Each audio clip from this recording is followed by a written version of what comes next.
this is Eve from Jungle Blends, and today we're gonna make a new soap. First of all, apologies for taking so long for making a new video, but 2022 has not exactly been kind to me in the health department. I've been sick on and off since after New Year, so it's made production a little bit tricky, but here I am, back. So, what I want to do today is a confetti soap, but it's more of an experiment because I don't know if you can see this on the screen. I have this container full of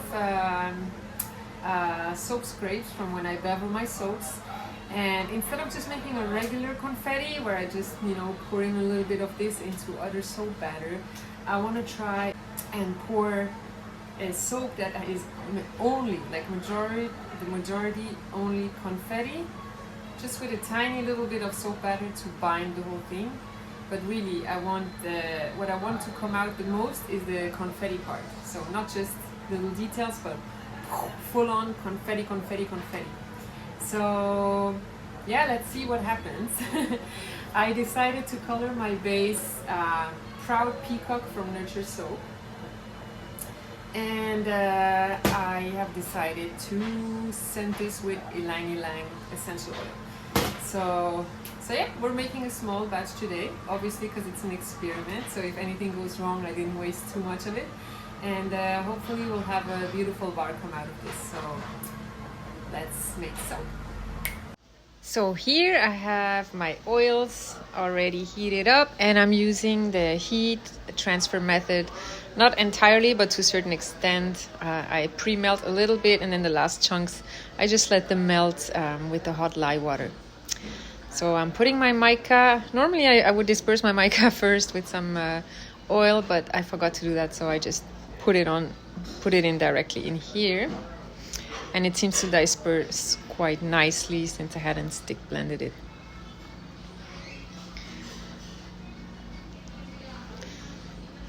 So here we go. I'm obviously fast forwarding this because this is not an interesting part. Just putting in the essential oil, which by the way behaves great in cold process soap. And yeah, so I'm making a longer video today because some people were like, don't do only accelerated videos. So here we go. This is a longer version. So I took out 2 molds. I wasn't sure how much I would need. And then, so yeah, initially I put some scraps. I don't know if it's scraps or scrapes, you guys. I'm sorry. English is not my first language, but I know you understand what I want to say. So here I'm just barely covering because, like I said, for me, the goal in this soap was not to show a lot of soap base and some confetti. It was to do the opposite, like show mainly only the confetti, like get a really funky look in the bar. And so I'm just pushing everything down, making sure I'm not leaving any air bubbles anywhere. Because that's the one thing you want to avoid in your bar of soap, that's air bubbles. And thank God my batter stays relatively fluid. I really like this essential oil. There's some essential oils that are super cool in cold process soap, and I keep the batter very liquid. All the citrics, lemongrass, citronella, and actually Ylang Ylang is a floral, but it behaves very good. And it's an essential oil, it's not a fragrance oil. And so here I just keep going, tap, tap, tap, making sure everything is covered.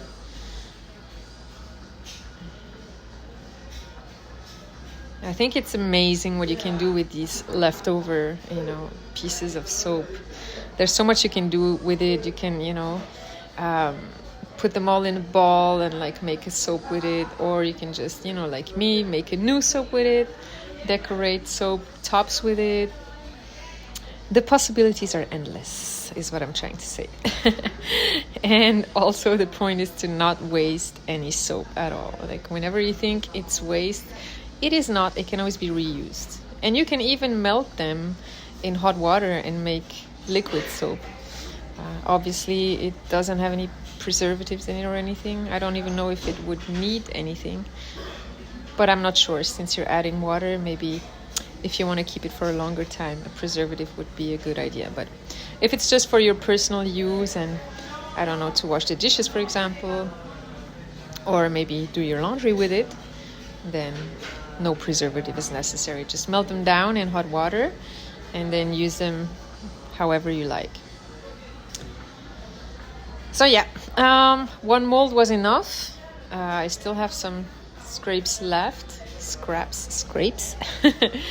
But I guess I'll use them for another soap.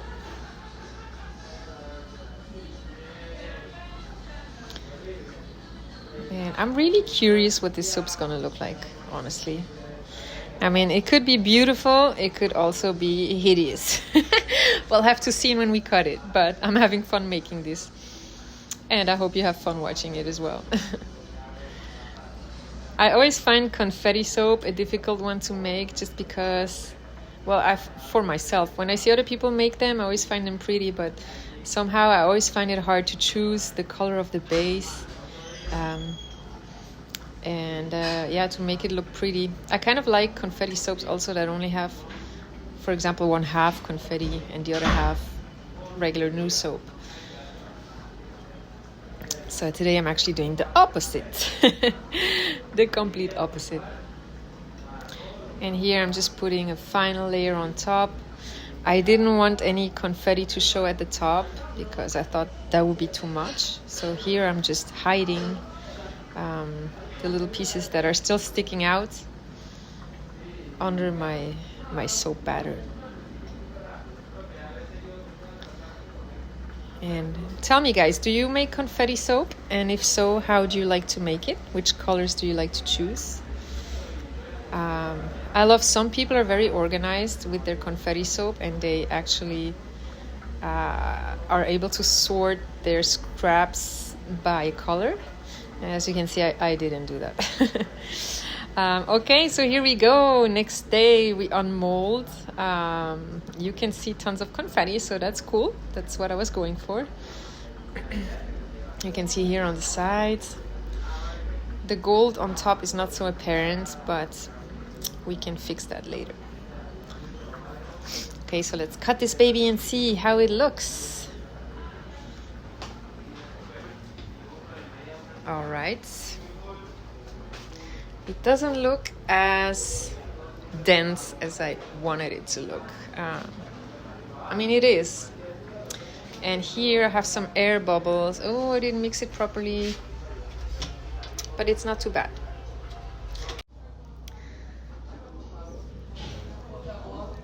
And here is another piece. Yeah, this one again has some air bubbles in it. All right, guys, so as you can see,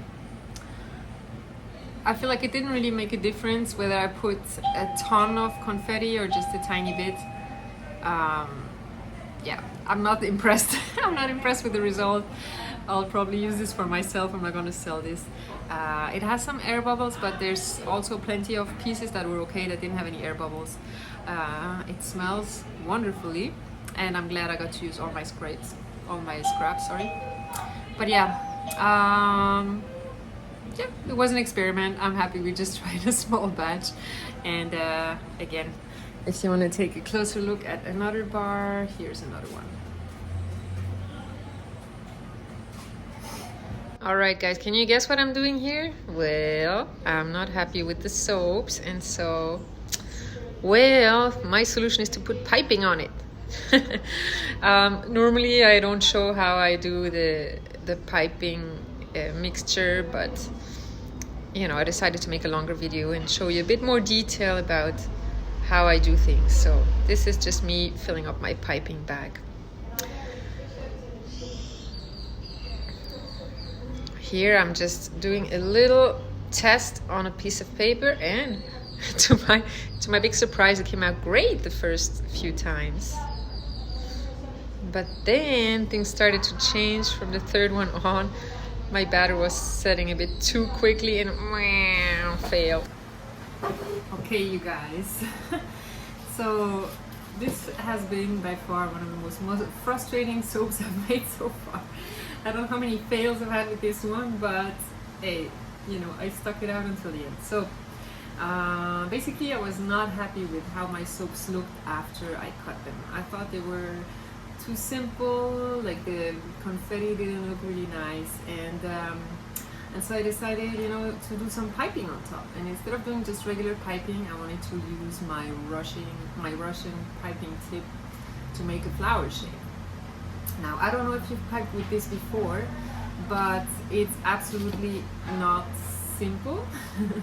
They're much harder than regular piping, and it's all about finding the right consistency. It has to really set, but not too much, because if it's too much, then like it doesn't adhere properly anymore, and then it doesn't make the flower shape anymore. So it was really kind of difficult. I actually started over twice, and I had to switch tips because I didn't have time to clean the previous one before I started the next one. So yeah, and I also did some on paper, you know, some tests before I did it on the soap. But even so, I put some on the soap, then I had to scrape it off, do it again, scrape it off, do it again. So it was a lot of work, but I'm like, I would say 95% satisfied with what I've got so far. So let me show you what I. So here you can see the tips. So those were roses, and then I switched to a different tip. As you can see, I don't know what type of flower this is supposed to be, but I'm pretty happy with how they turned out. Maybe, wait, let me show you one that looks okay. So now the soap looks like this, and now I like it much better this way. Thanks for watching, guys. I hope you enjoyed this video, and yeah, I hope you enjoyed to see me fail. But at the end, I think I did a pretty good job. Like I said, it's really not simple to pipe with these Russian tips, but feel free to try it out. And when you succeed, it looks really, really nice. I love the way they look, but made me sweat. It made me sweat. Okay, so let me know in the comments if you've had a situation like mine before, where you just made a soap that just, you know, didn't satisfy you, no matter how much effort you put into it, or how cool the idea sounded at first, and what you did to make it prettier. For me, making a soap prettier is always, like, I always go to piping. I feel like, you know, this little extra detail always makes it better, no matter how ugly the soap looks below. So yeah, let me know if you have a favorite technique to do the same, and please give it a thumbs up and hit the subscribe button, and hopefully I see you, you know, for the next video. I mean, correction, you will see me, I won't see you. All right, have a good day, you guys.